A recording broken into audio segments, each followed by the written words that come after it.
जय हिंद। कैसे हैं आप सब? आशा करती हूँ आप लोग खूब स्वस्थ मस्त हैं और अपनी पढ़ाई में व्यस्त हैं मेरे नन्हे मुन्ने प्यारे बच्चों। बच्चों, आज हम क्लास 9th का जो ये बादल को घिरते देखा है बच्चों, इनको पढ़ेंगे। इससे पहले आप देख लीजिए, हमने नागा अर्जुन के जीवन परिचय को बहुत अच्छे से समझ लिया है बच्चों। आपने सुना, पढ़ा होगा, समझा होगा क्या इनके बारे में? नागार्जुन जी के बारे में आपने डिटेल समझा होगा। इनका जन्म आपने देखिए, हमने आपसे जिक्र किया था, समझाया था आपको कि बच्चों ये जो फ्लो चार्ट है इसको आप अवश्य बनाइएगा। और इनके जन्म, मृत्यु, स्थान, वास्तविक नाम जो है, जन्म स्थान और इनकी मृत्यु का जो समय है और जन्म, ये सब आप अच्छे से याद कर लीजिएगा बच्चों। और साथ ही साथ हमने ये भी आपको मेंशन किया था कि आप नीचे बच्चों यहाँ पर रचनाओं को भी लिख लीजिएगा। रचनाओं का हेडिंग डालकर और रचनाओं को ऐसे निरंतर लिख लीजिएगा।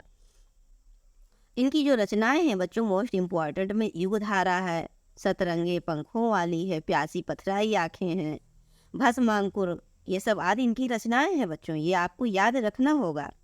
ये मैथिली भाषा में यात्री नाम से कविता लिखा करते थे, हमने ये भी आपको जिक्र किया था। देखिए, विस्तार से समझाया था। इनका क्या कहते हैं, जो साहित्यिक परिचय है बच्चों, इन्होंने कई पुरस्कार भी जीते। उत्तर प्रदेश का इन्होंने भारत भारती पुरस्कार जीता। ये देखिए बच्चों, उत्तर प्रदेश का इन्होंने भारत भारती भी पुरस्कार जीता और मध्य प्रदेश का कबीर पुरस्कार इन्होंने जीता है। और बच्चों, मैथिली शरण गुप्त पुरस्कार भी इन्होंने जीता और बिहार का राजेंद्र प्रसाद पुरस्कार भी इन्होंने जीता है। तो बहुत सारे इन्होंने ये देखिए, साहित्य अकादमी पुरस्कार भी इन्होंने 1994 में जीता है। और आप जानते हैं बच्चों, इनका जो जन्म है कब हुआ? देखिए, 30 जून 1911 में होता है। और इनकी मृत्यु आप देखें 5 नवंबर 1998 में बच्चों। तो ये सारी चीज़ें इंपॉर्टेंट है, इनको आप याद करके रखिए, आपकी परीक्षा की दृष्टि से मोस्ट इम्पॉर्टेंट है। हजार हजार बाहों वाली, ये देखिए बच्चों, इनकी रचनाएं हैं। प्यासी पथराई आंखें, खून और सोले, हजार हजार बाहों वाली, तुमने कहा था। हमने आपको ये भी रिमाइंड किया था कि अगर आप कि गद्य साहित्य के इतिहास में बच्चों, चंद्रधर शर्मा गुलेरी ने लिखा है कहानी, उसने कहा था, और नागार्जुन ने लिखा है, तुमने कहा था। युगधारा, ये देखिए, ये सब काव्य इनकी है, काव्य रचनाएं सतरंगी पंखों वाली। तो आइए बच्चों, अब हम इनके द्वारा रचित जो बादल को घिरते देखा है इसको पढ़ेंगे बच्चों, विस्तार से समझेंगे। थोड़ा सा वीडियो लॉन्ग है, इसलिए हम इसको 2 पार्ट में पढ़ेंगे। आप बस पूरे कॉन्सेंट्रेशन से बच्चों व्याख्या पे फोकस कीजिएगा। विश्वास मानिए, आज अगर आप व्याख्या समझ गए 100% आप इससे रिलेटिव जो भी क्वेश्चन आएगा कर पाएंगे बच्चों। ये जो 2020 का नई शिक्षा नीति लागू हुआ है, उसमें आपको ये जो पद्य है, पद्यांश है, इसमें आपको सीधा ये दे के इसका संदर्भ सहित व्याख्या नहीं पूछेगा। आपको ये पंक्ति दे देंगे, अब इससे रिलेटिव आपको 5 क्वेश्चन पूछे जाएंगे। रिलेटिव क्वेश्चन जैसे कि अब दो ही किसी पर ऐसे अंडरलाइन करके कहेंगे कि रेखांकित अंश का व्याख्या कीजिए, तो आपको थोड़ा सा व्याख्या करना पड़ेगा। या कहेंगे कि प्रस्तुत जो पंक्ति है इसका आप संदर्भ लिख दीजिए। या आपसे पूछ सकते हैं कि प्रस्तुत जो पंक्ति है उसका प्रसंग लिखिए। या बच्चों, प्रस्तुत जो पंक्ति है इसमें कौन सा अलंकार है, ऐसे रिलेटिव क्वेश्चन पूछा जाएगा। तो आइए बच्चों, हम व्याख्या को पूरी तरह अच्छे से समझेंगे। इसमें कौन सा अलंकार है, क्या क्या चीजें, डिटेल बहुत अच्छे से समझेंगे। और आपका सिर्फ और सिर्फ इतना काम है कि पूरे कॉन्सेंट्रेशन से आप पूरी व्याख्या को समझिए बच्चों। अब आइए आगे बढ़ते। आगे बढ़ने से पहले बच्चों, जी हाँ, आपसे छोटी सी रिक्वेस्ट है। आप जानते हो बच्चों कि आप चैनल को सब्सक्राइब अवश्य कर लो, वीडियो को लाइक भी करो बच्चों, और अपने फ्रेंड सर्कल में इसे अधिक से अधिक शेयर करने का प्रयास अवश्य करो। अगर आपको लगे कि आप इसमें से आपको बेनिफिट, आपको लाभ है, मैम का जो ये प्रयास है, हमको आपको समझ में आ रहा, चीज़ें क्लियर हो रही, तो ये लाभ ये आप अन्य तक भी पहुँचाएँ बच्चों। क्योंकि शिक्षा ऐसी चीज़ है कि जिसको आप जितना बांटेंगे उतना बढ़ेगा। तो आइए बच्चों, अब हम आगे बढ़ते हैं। आप जुड़े हुए हैं लक्ष्य हिंदी क्लास चैनल किरण मैम के साथ। बच्चों, इस चैनल के माध्यम से हम आपको निरंतर कक्षा 9, 10, 11 और 12 ये जो 4 क्लासेज का हिंदी विषय है बच्चों, निरंतर हम प्रोवाइड कर रहे हैं। मैक्सिमम टॉपिक हमने क्लियर कर लिया। अभी हम क्या कहते हैं, ये आपका पद साहित्य जो अभी कंप्लीट हो ही रहा है, कुछ ही हफ्तों में, ये लगभग 1 हफ्ते के अंदर लगभग आपका ये कंप्लीट हो जाएगा। और बच्चों फिर गद्य साहित्य को भी हमने पढ़ा दिया है आपको। गद्य खंड जो है उसमें 5 लेसन आपको हमने क्लियर करवाया है।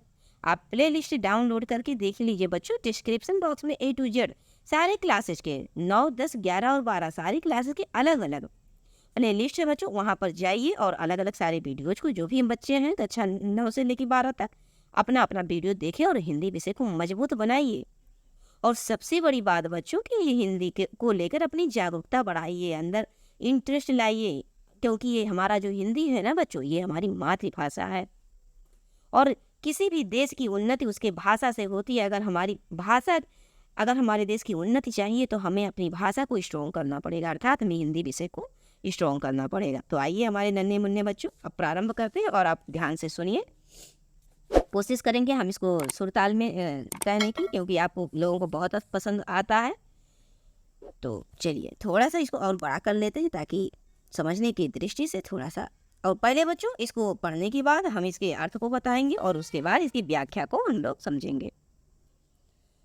अमन धवल गिर के शिखरों पर बादल को गिरते देखा है, छोटे मोटे मोती जैसे अतिशय शीतल वारी कणों को मान सरोवर के उन स्वर्णिम कमलों पर गिरते देखा है। तुंग हिमालय के कंधों पर छोटी बड़ी कई झीलों के श्यामल शीतल अमल सलिल में समतल देशों की आकर पावस की उमस से आकुल तिक्त मधुर विष तंतु खोजते हंसों को तिरते देखा है, बादल को घिरते देखा है। बच्चों, बाबा नागार्जुन द्वारा रचित बड़ा ही सुंदर कविता है। आइए सबसे पहले इसके अर्थों को समझ लेते हैं, क्योंकि जब अर्थ समझ लेंगे तो इसके व्याख्या को समझने में आसानी होगी बच्चों। चलिए प्रारंभ करते हैं। सबसे पहले तो आप अमल देखिए, अमल, धावल और गिर। तो अमल का अर्थ होता है बच्चों निर्मल। क्या? निर्मल से है। अमल का अर्थ आप लिखते जाइए अपनी कॉपी में। कॉपी नहीं बच्चों तो बुक है, तो बुक में ही पेंसिल से लिखिए। अमल का अर्थ होता है निर्मल। और आप ये धावल जानते हैं बच्चों, एकदम साफ सफेद स्वच्छ, इसका अर्थ हो गया सफेद। गिर आप जानते हो पर्वत को कहते हैं। पर्वत की ऊंचाइयों, गिर अर्थात गिर के शिखरों अर्थात पर्वत की ऊंचाइयों पर। शिखर अर्थात चोटी, आप समझ रहे हो, ऊंचाई सबसे ऊंचा पॉइंट, चोटी वाला भाग पर्वत का, वहां पर इन्होंने बादल को घिरते देखा है। यहाँ पर लिखा हुआ बच्चों अतिशय। अतिशय का अर्थ होता है अत्यधिक। और उसके बाद देखिए बच्चों, अतिशय का अर्थ आप समझ गए कि अत्यधिक होता, ऐसे ही समझ में आ रहा है स्वर्णिम कमल। क्षमा करें बच्चों, ये सर्दी जुकाम का मौसम है, इसलिए चलते हैं देखते हैं स्वर्णिम कमल। हम अभी स्वर्णिम रूपी कमल बच्चों, यहाँ पर रूपक अलंकार होगा। यहाँ पर अलंकार देख लीजिए कौन सा अलंकार होगा, तो रूपक अलंकार भी होगा। यहाँ पर और भी अलंकार हो सकता है, पर रूपक अलंकार होगा। देखिए कैसे होगा रूपक अलंकार। यहाँ पर लिखा है स्वर्णिम कमल, अर्थात स्वर्णिम रूपी कमल पर गिरते देखा है। तो देखिए आगे फिर स्वर्णिम कमल आप देखिए अर्थ इसका सुनहरे कमल। तुंग ऊंचा, तुंग का अर्थ होता है बच्चों ऊंचा, ऊंचाई को लेकर। ये देखिए तुंग हिमालय अर्थात ऊंचा हिमालय। और उसके बाद हिमालय के बाद कंधों की चोटी पर, आप इतना सारी चीज़ों को लगभग समझते हैं बच्चों। यहाँ पर थोड़ा सा हम और देख लेते हैं, विष तंतु को देख लेते हैं, इसके अर्थ को। कमल नाल के अंदर कि कोमल रेशे को बच्चों विष तंतु कहते हैं। यहाँ पर आप लिख लीजिए बुक में नीचे, कमल नाल के अंदर की कोमल रेशे को विष तंतु कहते हैं। अब आगे देखिए बच्चों, तीर्थे अर्थात तैरना होता है, तीर्थे देखा अर्थात तैरना। अब यहाँ पर हम थोड़ा सा अर्थ को समझते हैं और उसके बाद आगे बढ़ते हैं बच्चों। तो व्याख्या, अर्थ हमने समझ लिया, व्याख्या को देखते हैं। अब जैसे आपकी परीक्षा में पूछ लिया 2 नंबर का क्वेश्चन कि संदर्भ लिखिए, आप संदर्भ तो जानते हैं, पूरी तरह आसान है बच्चों। क्या आपके पुस्तक से ही है, नागार्जुन द्वारा रचित है, तो आप ऐसे लिख सकते हैं कि प्रस्तुत पद्यांश हमारी पाठ्य पुस्तक के काव्य खंड के बादल को घिरते देखा शीर्षक से उद्धृत लिया गया है। ये कवि नागार्जुन द्वारा रचित काव्य संग्रह प्यासी पथराई आंखों से लिया गया है। ये तो हो गया आपका संदर्भ, आपको 2 नंबर मिल गया। अब प्रसंग की बात आती है बच्चों, तो इम्पोर्टेंट में से एक आता है। क्यों? क्योंकि प्रसंग अलग अलग पंक्ति का अलग अलग होता है। आप यहाँ हिमालय को जब आपने पढ़ा कि अमल धवल गिर के शिखरों पर बादल को घिरते देखा है, छोटे मोटे मोती जैसे अतिशय शीतल वारी कणों को मानसरोवर के उन स्वर्णिम कमलों पर गिरते देखा है, तो हिमालय के कंधों पर छोटी बड़ी कई झीलों के श्यामल शीतल अमल सलिल में समतल देशों की आकर पावस की उमस से आकुल तिक्त मधुर विस्तंतु खोजते हंसों को तिरते देखा है, बादल को गिरते देखा। ये आपने पढ़ा, तो यहाँ पर आपको क्या भाव महसूस हुआ, कभी क्या बताना चाहते हैं? तो समझिए बच्चों, यहाँ कभी हिमालय की वर्षाकालीन सौंदर्य का अद्वितीय अनुपम वर्णन कर रहे हैं। कैसा? एकदम अद्वितीय और अनुपम वर्णन है। चलिए बच्चों, अब हम इसकी व्याख्या को समझेंगे। हमने 2 पॉइंट को समझा, 4 नंबर के क्वेश्चन। एक तो संदर्भ जो कि आसान है, आप पढ़े रहेंगे तो समझ जाएंगे, और पढ़ना ही है क्योंकि आप जुड़े हुए हैं किरण मैम के साथ।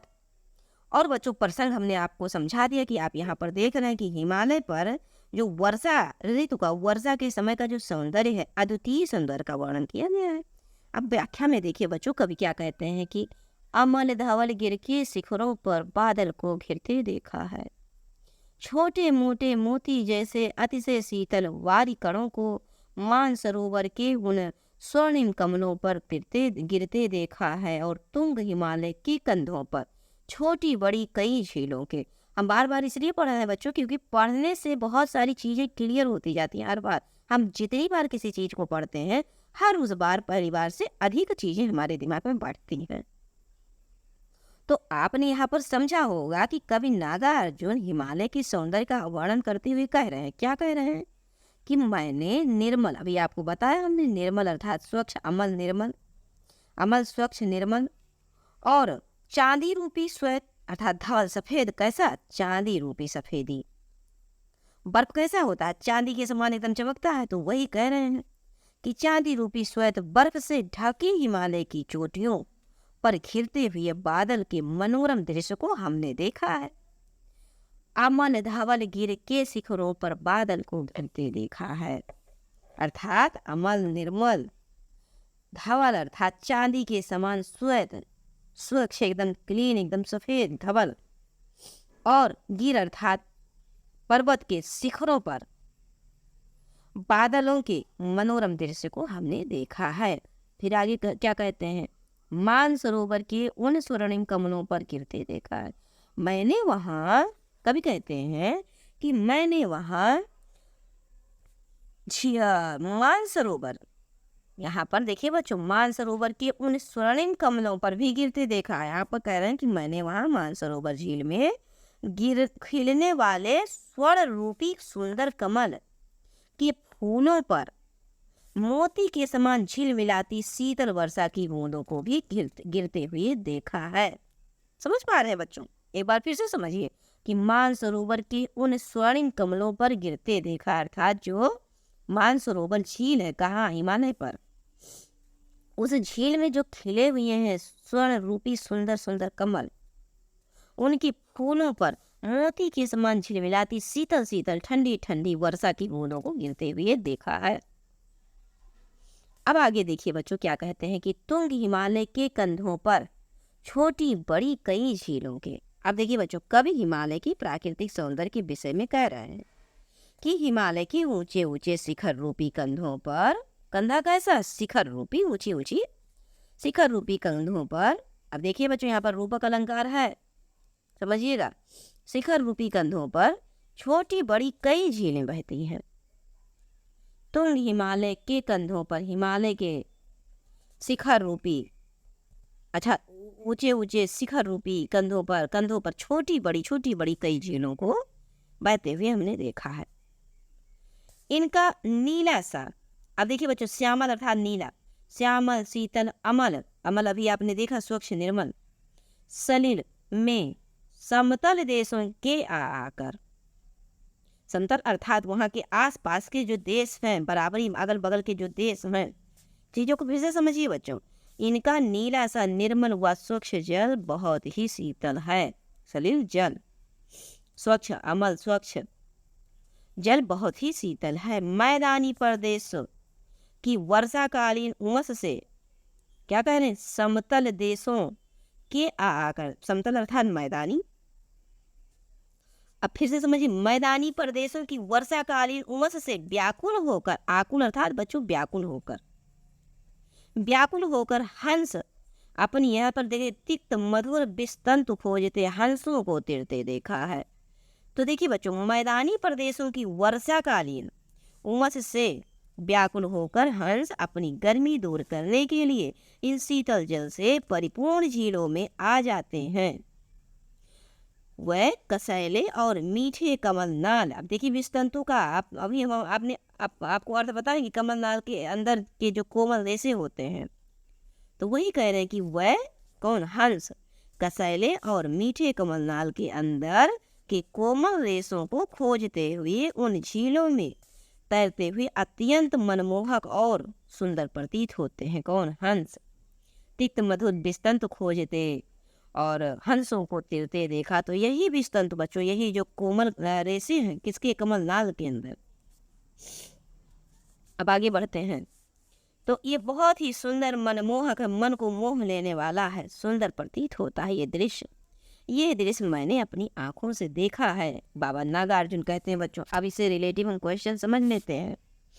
आपने इस कविता को पढ़ा, इसमें कैसी भाषा आपको लग रही है? जैसे श्यामल कैसा शब्द है, संस्कृत का है। पावस संस्कृत का शब्द है। शिखर संस्कृत का शब्द है, समझ रहे हैं बच्चों। तिक्त संस्कृत का शब्द है। तो यहाँ पर बच्चों संस्कृत निष्ठ खड़ी बोली है, खड़ी बोली तो है लेकिन कैसी है संस्कृत, आप देख रहे, सलिल संस्कृत का शब्द है। कई मैक्सिमम शब्द आप यहाँ पर संस्कृत के पाएंगे, तो इसीलिए बच्चों भाषा कैसी है, संस्कृत निष्ठ खड़ी बोली है। गुण कैसा है, मधुर, मधुरता नहीं महसूस हो रहा है। आप इन पूरे इस कविता को सुने पढ़े, कैसा लग रहा है, माधुर्य का भाव इसमें उत्पन्न हो रहा है। शब्द शक्ति बच्चों व्यंजना है। व्यंजना का अर्थ समझते हैं, किसी भी भाषा का प्रयोग हम 3 अर्थों में कर रहे हैं बच्चों। अब व्यंजना आ ही गया तो हम आपको थोड़ा सा एक्सप्लेन कर देते हैं कि हम भाषा को कैसे प्रयोग करते हैं। आप नन्हे मुन्ने बच्चे हो, बहुत अच्छे से तो नहीं समझ पाओगे, लेकिन अगर आप सुने रहोगे, सुनते रहोगे बार बार चीज़ें, तो कब तक नहीं समझ पाओगे। आपको समझना ही है और समझ जाओगे एक दिन। भाषा को हम 3 सब तरीके से प्रयोग करते हैं बच्चों। एक तो अभिधा हो गया, जिसको डायरेक्ट हम किसी बात को सीधा सीधा ऐसे कह दें, व्यंजन अभिधा हो गया। अब बच्चों दूसरा आता है लक्षणा, किसी चीज़ के लक्षण को दर्शाकर, या किसी चीज़ को थोड़ा सा घुमा फिरा कर कहना, तो ये वो हो गया आपका लक्षणा। लेकिन बच्चों यहाँ पर व्यंजना, व्यंजना अर्थात उल्टा शब्द कोई चीज़ कहना, व्यंग में कहना, तो उसको व्यंजना कहते हैं। अब शैली को समझिए बच्चों, यहाँ पर लयात्मकता, मतलब लय है ना, अभी हमने इसीलिए तो आपको गाकर चीज़ों को सुना है। लयात्मकता है और प्रवाहपूर्ण है। श्रृंगार, इसमें श्रृंगार रस, इसमें बच्चों श्रृंगार रस का छंद तुकांत है, मुक्त है। अब आइए अलंकार की बात कर लेते हैं बच्चों। तो आप यहाँ पर देखिए कि कई जगह पर आप वर्णों की आवृत्ति पाएंगे, जैसे अमल धवल, लावण की आवृत्ति पा रहे हैं ना, श्यामल शीतल लावण वर्ण की आवृत्ति, अमल सलिल लावण की आवृत्ति आ रहा है ना बच्चों। तो यहाँ पर अनुप्रास अलंकार हो जाएगा। ऐसा नहीं है कि कोई भी शब्द शुरुआत में मिले तभी उसको, ऐसा नहीं है। अंतिम शब्द भी अगर मिल रहे हैं, बार बार आ रहे हैं, तो वहाँ पर भी क्या होता है, अनुप्रास अलंकार होता है बच्चों। तो ये तो हो गया अनुप्रास अलंकार की पहचान। अब देखिए बच्चों, पुनरुक्त प्रकाश अलंकार भी यहाँ पर है। कैसे? आपने यहाँ पर पढ़ा छोटे छोटे आ आकर, देखिए देख रहे हैं, ये देखिए आ आकर 2 बार आया ना, आ आकर 2 बार आ गया ना।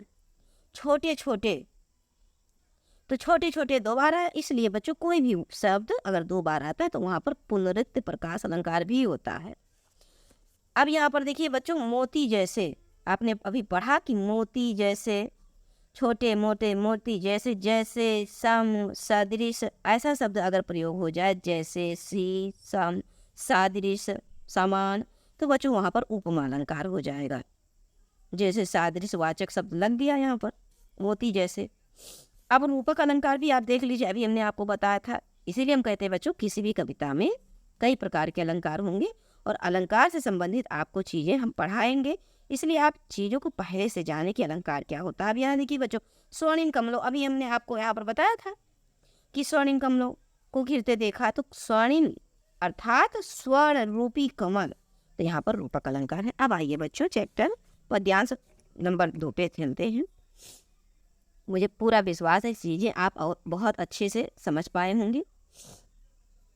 थोड़ा सा पहले यहाँ से पढ़ते हैं, चलिए प्रारंभ करते हैं। एक दूसरे से वियुक्त हो, अलग अलग रह कर ही जिनको सारी रात बितानी होती, निशा काल के चिर अभिशापित बेबस उन चकवा चकवी का, बंद हुआ क्रंदन फिर उनमें, उस महान सरोवर के तीरे, सैवालों की हरी दरी पर प्रणय कला छिड़ते देखा है, बादल को घिरते देखा है। आइए बच्चों, अब हम थोड़ा थोड़ा कुछ कठिन जो शब्द हैं उसके अर्थ को भी जानेंगे। यहाँ पर देखिए वियुक्त, वियुक्त का अर्थ है अच्छा बच्चों, वियुक्त हो अर्थात बिछुड़ कर। क्या? वियुक्त हो बिछुड़ कर। निशा काल, निशा काल का रात का समय, निशा माने रात होता है और काल माने समय, रात का समय। और चिर माने बच्चों बहुत समय तक, या तो सदैव, उसको सदैव भी आप कह सकते हैं। ये देखिए सदैव। अभिशापित, आप समझ रहे हैं कि शाप ग्रस्त अर्थात किसी के द्वारा शाप दिया गया, श्राप दिया गया, या किसी के कारण मिले शाप से दुखी होना। बेबस, आप समझ रहे हैं विवशता होती है, विवश हो व्यक्ति। क्रंदन, करुण विलाप करना, क्रंदन अर्थात रोना, करुण दया जैसा मतलब विलाप करना, रोना। सरोवर, आप सरोवर से ले लीजिए बच्चों, सरोवर सरोवर को कहते हैं। तीरे, आप समझ रहे हैं कि किनारे को कहते हैं, इतना समझ में आ ही जाता है, तीरे किनारे। ये देखिए बच्चों शैवाल, शैवाल आप देखिए काई को कहते हैं। किसको कहते हैं? जो ग्रीन ग्रीन आ जाता है, आपके आसपास कहीं नल लगा होगा या और कुछ, तो आप देखेंगे किनारे किनारे कोने कोने पर हरी हरी काई लगी रहती है, जिसको सिवार भी कहते हैं। आप देखेंगे तालाबों के किनारे जाएंगे तो वहाँ पर भी। और यहाँ पर देखिए बच्चों प्रणय कलह लिखा हुआ है ना, तो इसका भी अर्थ समझते जाइए, प्रेम की लड़ाई या किलोल करना, प्रेम की लड़ाई करना। अब आइए इसको हम अर्थों को समझ लेते हैं। चलिए प्रस्तुत, यहाँ पर देखिए बच्चों, एक दूसरे से वियुक्त हो, अलग अलग रहकर ही जिनको सारी रात बितानी होती, निशा काल के चिर अभिशापित और बेबस उन चकवा चकवी का, बंद हुआ क्रंदन फिर उनमें, उस महान सरोवर के तीरे, शैवालों की हरी दरी पर प्रणय कला छिड़ते देखा है, बादल को गिरते देखा है। अब आइए बच्चों इसके व्याख्या को हम समझते हैं, जो कि मोस्ट इम्पॉर्टेंट है। कवि नागार्जुन कहते हैं कि मैंने चकवा चकवी को देखा है। समझिए यहाँ पर चकवा चकवी को देखा है कहाँ पर? जो किसी पूर्वकालीन शाप के कारण रात्रि में मिल नहीं पाते और एक दूसरे से अलग रात बिताने के लिए विवश हो जाते हैं। एक दूसरे के वियोग में ये दोनों रात भर विलाप करते रहते हैं, क्रंदन करते रहते हैं, परंतु जैसे ही प्रातःकाल होता है इनका करुण विलाप बंद हो जाता है, अर्थात जो हृदय को भेद कर देने वाला जो विलाप है, रोना है, वो बंद हो जाता है। क्योंकि प्रातःकाल होते ही ये एक दूसरे से मिल जाते हैं। कभी आगे कहते हैं कि इन चकवा चकवी को अपने मिलन की प्रसन्नता में सरोवर के किनारे बिछी हरी काई रूपी दरी पर प्रेम किलोन करते हुए हमने देखा है। कवि का कहने का अर्थ है बच्चों कि ये जीवन में सुख दुख का क्रम लगातार चलता रहता है। इस चकवा चकवी के माध्यम से हमें संदेश दे रहे हैं कि ये जो सुख और दुख है ये जीवन में निरंतर बना रहता है। कभी सुख है तो कभी दुख है, कभी दुख है तो फिर सुख भी है। इससे घबराना नहीं चाहिए। तो अब आइए बच्चों हम नेक्स्ट पंक्ति पे चलते हैं। पूरा विश्वास है कि चीज़ें आप समझ पा रहे होंगे। अब देखिए यहाँ पर देखिए कहाँ थोड़ा सा चलिए फटाफट समझते हैं। कहाँ गया धनपति कुबेर वो, कहाँ गई उसकी वो अलका, नहीं ठिकाना कालिदास के व्योम वाहिनी गंगा जल का। अब देखिए बच्चों यहाँ पर बूढ़ा, थोड़ा सा गे पद में नहीं गा रहे बच्चों, ज़्यादा समय न लगे, आपका कंप्लीट हो जाए। बूढ़ा बहुत परंतु लगा क्या, मेघदूत का पता कहीं पर, और कौन बताए यह यायावर, बरस पड़ा होगा न यहीं पर। फिर आगे बच्चों, जाने दो वो कवि कल्पित था, जाने दो वो कवि कल्पित था, मैंने तो भीषण जाड़ों में नभचुंबी कैलाश शीर्ष पर महाबेग मेघ को झंझा नील से गरज गरज बढ़ते देखा है, बादल को घिरते देखा। चलिए बच्चों अब इसके भावार्थ को समझते हैं थोड़ा सा। धनपति कुबेर, अपार धन। कुबेर आप समझते हो बच्चों कि अपार धन को कहते हैं अलका। ये देखिए अपार धन, एक मिनट, ये देखिए अपार धन और अलका का अर्थ होता है बच्चों, यहाँ पर आप देख रहे हैं अलका अर्थात कुबेर की नगरी का नाम होता है अलका, अलकापुरी। व्योम वाहिनी, आकाश में बहने वाली, व्योम वाहिनी का अर्थ है जो आकाश में बहने वाली गंगा जल। बूढ़ा बहुत परंतु, अब देखिए मेघदूत आप देख रहे हैं बच्चों, यहाँ पर मेघदूत है, मेघदूत का पता नहीं, ये कालिदास द्वारा रचित एक रचना है बच्चों, बादल मेघदूत। यायावर आप यहाँ पर देखिए बच्चों, ये देखिए यायावर को मतलब घूमने की रुचि रखने वाला वो व्यक्ति, जो ये मतलब समझ लीजिए बच्चों वाक्य का एक शब्द हो गया, घूमने की रुचि रखने वाला यायावर। चलिए अब आगे भी थोड़ा सा और देख रहे, यहाँ पर लिखा हुआ देखिए नभचुंबी, तो नभचुंबी अर्थात आकाश को छू लेने वाली, और शीर्ष का अर्थ बच्चों ऊंचाई, आप जानते हो शिखर, चोटी। झंझानिल तूफानी हवा, झंझानिल किसे कहते हैं, झंझावत अनिल। याद देखिए बच्चों झंझ अनिल, यहाँ पर संधि विच्छेद करेंगे तो झंझ अनिल आएगा। झंझ का मतलब होता है तूफानी और अनिल का अर्थ होता है हवा अर्थात आंधी जिसे कहते हैं। अब आइए इसकी व्याख्या को हम लोग समझते हैं। चलिए कहाँ गया वो, कहाँ गया धनपति कुबेर वो, कहाँ गई उसकी वो अलका, नहीं ठिकाना कालिदास के व्योम वाहिनी गंगा जल का। यहाँ पर कभी नागार्जुन कहते हैं बच्चों कि प्रकृति के परिवर्तित रूप का वर्णन कर रहे हैं, कह रहे हैं कि कालिदास के मेघदूत में वर्णित वो धनाढ्य कुबेर कहाँ गया, कहाँ गई उसकी वो अलका नगरी जिसमें वैभव तथा भोग विलासिता के सभी साधन विद्यमान थे। कालिदास द्वारा वर्णित आकाश मार्ग से जाती हुई वो पवित्र गंगा का जल कहाँ चला गया। आशय यह है बच्चों कि कवि प्रकृति के परिवर्तन के माध्यम से संसार की अस्थिरता को दर्शाते हैं, अर्थात बताते हैं कि जो संसार है ये परिवर्तनशील है, निरंतर बदलता रहता है। कवि फिर आगे क्या कहते हैं देखिए, ढूंढा बहुत परंतु लगा क्या, मेघदूत का पता न कहीं पर, और कौन बताए यही यायावर, बरस पड़ा होगा न यहीं पर। और फिर जाने तो वो कभी कल्पित था, और मैंने तो भीषण जाड़ों में नभचुंबी कैलाश शीर्ष पर महामेघ को झंझा नील से गरज गरज बढ़ते देखा है, बादल को घिरते देखा। कभी आगे कहते हैं बच्चों कि मेघ रूपी दूत को बहुत ढूंढा मैंने, फिर भी उसके दर्शन नहीं हुए। कहीं ऐसा तो नहीं कि इधर उधर भ्रमण करते हुए वो करने वाला वो मेघ यक्ष का तक संदेश ही न पहुंचा पाया हो। ये मेघदूत की है बच्चों जो कालिदास द्वारा रचित, उसमें यक्ष हैं। तो वही कह रहे हैं कि कहीं नागार्जुन कह रहे हैं कि कहीं इधर उधर भ्रमण करने वाला वो मेघ यक्ष तक संदेश ही न पहुंचा पाया हो, और लज्जावश पर्वत पर ही कहीं बरस पड़ा हो। इस बात की जानकारी भी किसी के पास नहीं है, छोड़ो रहने दो। यह तो कवि कालिदास की बस कल्पना मात्र थी।